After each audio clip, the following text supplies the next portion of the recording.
अभी मजा आएगा ना भिड़ो। काका वो गांव छोड़ के खाली मड़ाइये में रहता रह। का कहीं ए बबुआ, जब से तुहार काकी छोड़ के गइल नु तब से गांव में रहे के मन नहीं खे करत। अब हमार मोड़िए ही सहारा बाटे। का खड़ी आइल बड़ा, आवा ना है ना बैठ के बतियावल जा कुछ दुख हम सुन। रोम रोम भाइयों। काका हाँ ई का कहता रहे गांव छोड़ के हम मड़ाइये में रही न, काकी नहियर गइल बड़ी का? ना ए बबुआ, हाँ हम लाजे केहू से कहत नहीं थी आ तूहू केहू से मत कहियो। का बोल बा? कामना के संगे उ भाग गइल बिया। बाग मर दे का कहता रहो, हम तो जानते नहीं छी। के तेरे जनबो हम कहम तब नु। आई कितना दिन हो गल भगले हो? अरे 1-1.5 महीना हो गइल। 1-1.5 महीना? हाँ आ क्या भाग गइली?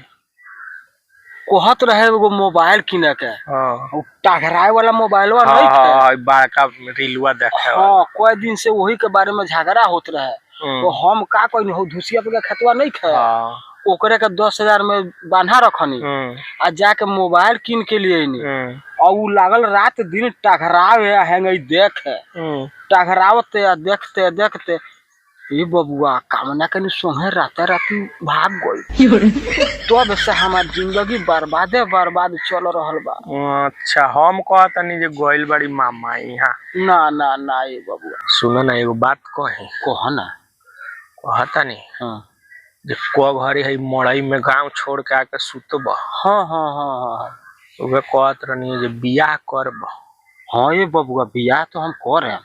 कोई आदमी से कहनी आ केहू 1,000-500 ले लालू हमार आ बियाह ना करावे लालू। तो हम करा देम, हमरा पर विश्वास बा? एकदम तोहरा पर विश्वास बा ये बबुआ। तो हम एगो लड़की देखले बानी। लड़की? हाँ हाँ कौन जात ही यो? बाग मर्दे में जात देखल जाला ना। ई समझ जे बियाह हो गइल कौनो जात होखे, बियाह हो जाला तो जेकरा घरे जाले उहे जात हो जाले। हाँ मर्दे का जात गिना। हाँ तो मर्दे के जात गिनाला।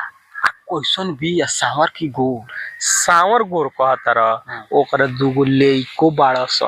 दूगो लइको? हाँ तो एमे कथी तब तक कइले बड़ तहार मौगी 4 गो लेके चल गइल तो नहीं खा कह। इतने तेजस्वी लोग हैं। हाँ ये बबुआ वो अभी तोजे रहे। एकरा 2 गो बात अभी तो जवाने बिया अभी साफ बुझे जे लड़की बिया लड़की। हाँ हाँ हाँ ठीक बा तो बतियावा ना।